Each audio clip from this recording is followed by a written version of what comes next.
What's up, everybody? It's Transformation Tuesday. I hope that you're not just going through life doing things that you have to do, and you're figuring out ways to do things that are purposeful, meaningful, etc. Anyways, I decided to make a part 2 to my video yesterday where I said there's no cure for depression. I understand how things are on the internet. I'm going to explain something actually about the internet. I've learned that people title things a certain way because when you title them exactly what you were going to be chatting about, there's so much oversaturation on the internet that a lot of people will just skip it. If I titled it my journey over the past 12 years since being diagnosed with depression, that would be the most accurate title that I could have put up there. But in terms of viewership wise and what people would pay attention to, it would have less people looking at it. And I'll tell you, based on the responses that people gave me to my title, it shows that it actually did what it was supposed to do. And I'm not trying to say that I'm trying to mislead somebody on purpose. I'm just saying you have to make the titles catchy, and some people will just respond to the title and not to the content of the video. I say all that to say the reason I even made this a part 2 was because I spoke to a few people individually who responded to me about my video and told me that they felt like the video could potentially take away people's hope, like it was a bleak video. I don't view it that way, but I always respect everybody's different opinions and perspectives. But this is what I have to say about that. My perspective is a lived experience. So if somebody else has received the same diagnosis and they were able to do something to where now they're living and saying, I never experienced depression, or they never experienced clinical depression, I'm glad for that. You know, that's a great thing. That's not my experience though. Depression has been affecting me for the last, well, it's been affecting me longer than I've been diagnosed with it. But like, respectfully, that's my experience. That's my experience, and you can't tell me that my experience is not my experience, because it just is what it is. But I'll tell you, hearing that my opinion or my expertise or my certain expertise that I have is bleak was like, And it made me think back to what I consider bleak. When I first went into a psychotherapist's office and I was like, what's going on with me? I was experiencing a lot of different symptoms at that time. I was experiencing like frequent panic attacks. I didn't really feel too much of a will to live. You know, not that I was suicidal, but I was also like, this is not really living. So I was like, if I go to sleep and I don't wake up, I don't really care. That would put me out of my misery type of feeling. I had a hard time even getting out of bed, even having the motivation to eat. I had lost a significant amount of weight. I was weighing like 115 pounds at one point. And for me, the last time I was at 115 pounds legitimately, I was probably 10, 12 years old at that point. So that's what I was experiencing that got me to that point of going to see the psychotherapist. So the psychotherapist was like, you have severe clinical depression, you have severe and general anxiety disorder, you have panic disorder, you have agoraphobia. I think that's it, those 4 that I can remember. And I was like, whoa, this is heavy, because I never have gotten any kind of mental health diagnosis before. This is like, how could I suddenly go from nothing to having all these heavy things? So I asked that psychotherapist, what do I do to get rid of that? What's the cure? And the psychotherapist was like, there is no cure. That's what they told me, right? They told me that there is no cure. So saying that in and of itself, I can agree. If I just said that there is no cure and left it at that, I can agree that that would be bleak. Because that person told me the cure is that you come and you see me 2 times a week, you take this, this, and this, and this medication, and that at best we can learn to manage your symptoms. That was bleak for me, hearing that I have to do 8 therapy sessions a month and take these really strong medications, and only the best I could do is to manage my life. That is not what I'm saying. I live a good life. Yes, depression affects me, but I push myself an extra amount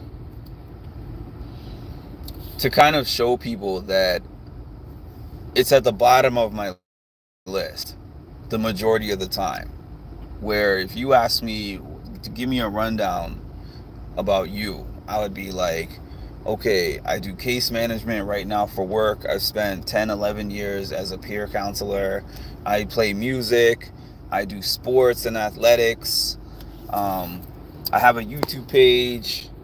You know, these are my hobbies. These are things that I like to watch on TV. These are things that I like to participate in. I volunteer, blah, blah, blah, blah, blah. I would list out all these things. And then I'm like, the smaller note is, hey, I have depression. So me speaking on it is definitely not an attempt to tell somebody, oh, there's no hope. There's no hope. It's just, somebody told me this thing one time that was called expectations management.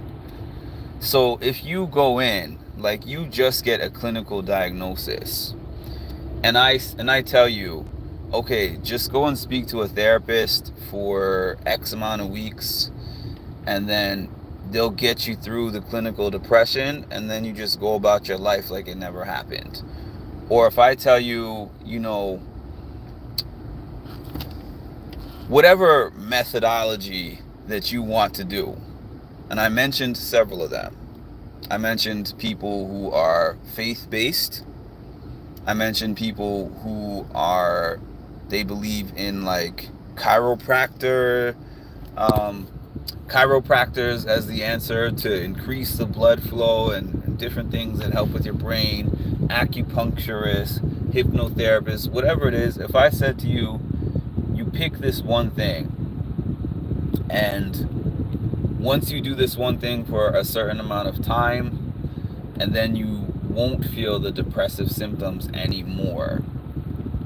To me, that wouldn't be true, because I don't know anybody who has told me I've done this one thing and it took away the depression forever. Maybe that's just my understanding of depression, but like I said, I have an extensive experience both with working in the field for so many years and having it myself for so many years. And I used to beat my head on the wall being like, what's the cure? What's the cure? You know, I don't want to keep going to therapy every week or bi-weekly or monthly. I don't want to keep having to do these breathing exercises, or I don't want to have to keep doing these positive affirmations and whatever it is. Like, I don't want to have to continuously do this. But the thing what I was trying to say is just like if you were going to the gym and then you created a gym goal. I'm 200 pounds and I want to get down to 170 pounds and I want to be chiseled and I want to be strong, right? So you start working towards that goal. You start taking it down. Now I'm 195. Now I'm 190. Now I'm 185. And then you eventually get down to whatever it is, 170. And you're like, this is the perfect form. This is exactly what I worked for. Now, once you get there, especially if you're somebody who is not naturally at that size, you know, like there's some people whose metabolism is going to assist them. But for those who have a slow metabolism and it's not natural for them to be at that size, it means that they're going to have to work a little bit harder on the maintenance. And this was the point that I was trying to make at the end of my video yesterday. That you use all the tools that you get to get you to a certain point, and you're going to have to keep reusing those tools as many times as is necessary, because it's a thing. There's certain things in life that are one-time things, and there's certain things that are chronic. Like a lot of times, so when somebody has cancer and they do the treatments, and sometimes they do the surgery, and they do the chemo, and they do everything that there is to do for that, then they say they're in remission. So it's not quite the same, but the point is, what I'm trying to make about the concept is that you can get through the depressive state where it's really bad, like how mine was. Like the things that I couldn't even imagine being able to. Getting out of bed was a thing. It was a huge thing. Just to get out of bed and like take a shower and get myself out of the house. Those were big things at that point in time in my life. And now I might only have 1-2 days like that in a month. You could call that a cure. I mean, I could go around and say that I'm cured. It's just that I think that people need to think of the term cured a little bit differently. Because once that kind of enters your world and enters your space, there's always openings for re-entry. But now you are more in tune with yourself. You're more aware of the things that trigger you. You're more aware of the things that help you and push you and get you through those times. You're more aware of your supports and your support system.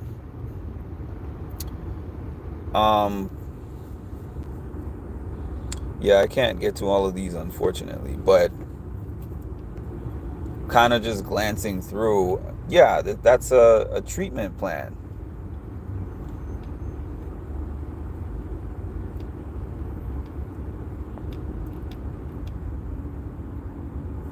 But basically what I'm trying to say here is, if you are somebody who's experiencing depression, there's a lot of hope actually out there for you to get significantly better.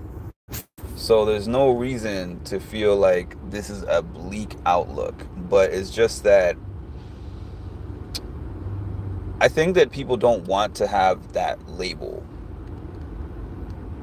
because depression is a label. And I was one of those people for a long time, like, hey, I don't want to be labeled as somebody who has depression, or I don't want to be labeled as somebody who has general anxiety disorder. But truthfully, after all this time, I can say that what that label did for me was give me a way to be able to understand what's happening to me in my life. It's a mental relief in a way, because I would wake up some mornings, there was nothing wrong, nothing had really changed, my life was going well, and then all of a sudden I'm like, why do I feel this way?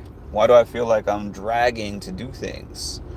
Or something like my saxophone. I put the saxophone down for a significant amount of time and had no interest in picking it up. And the thing is, that's one of my favorite pastimes since the time I was 10 when I started. And I'm like, how come all of a sudden I'm not interested in music when I'm usually very interested? This happened with my gym interests. You know, like that's one of my biggest self-care items and my biggest areas of enjoyment.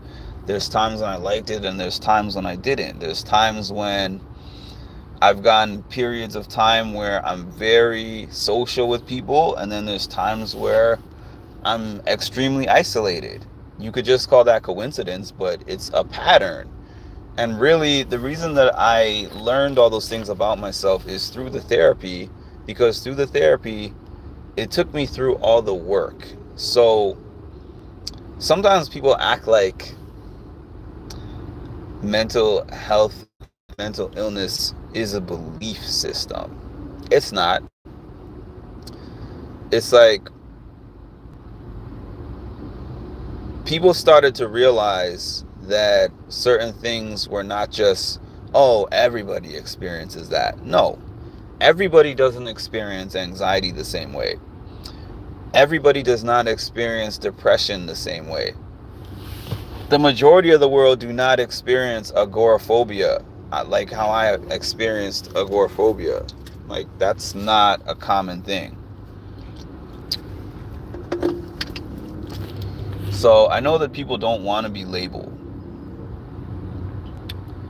but that label can help you understand who you are and be realistic about your life and what's happening in your life, and then, you know, start to work towards putting the pieces back together.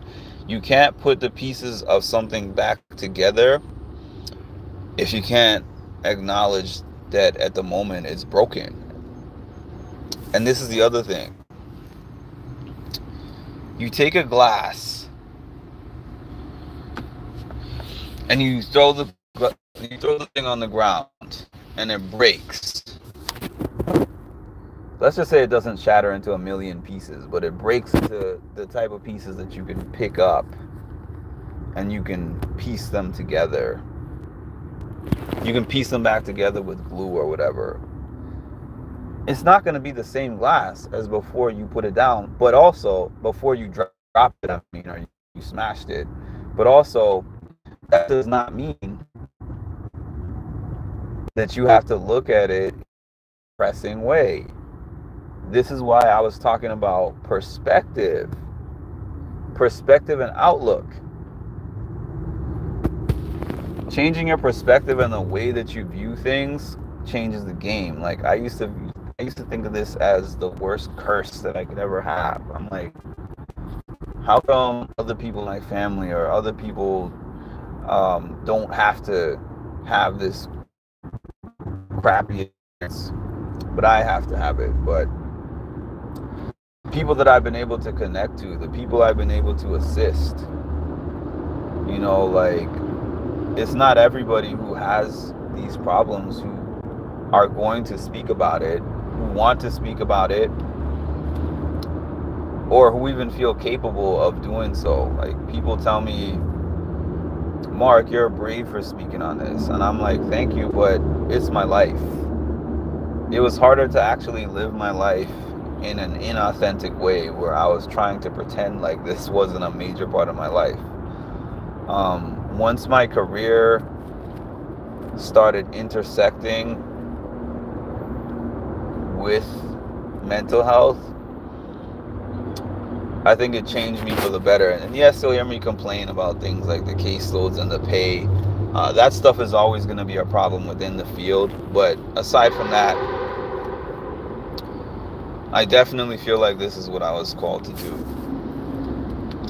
Anyways, y'all, I'm hopping off. I'm on my way to see my next client. And please drop anything you want to say in the comments after the video posts, and I'll talk to you soon.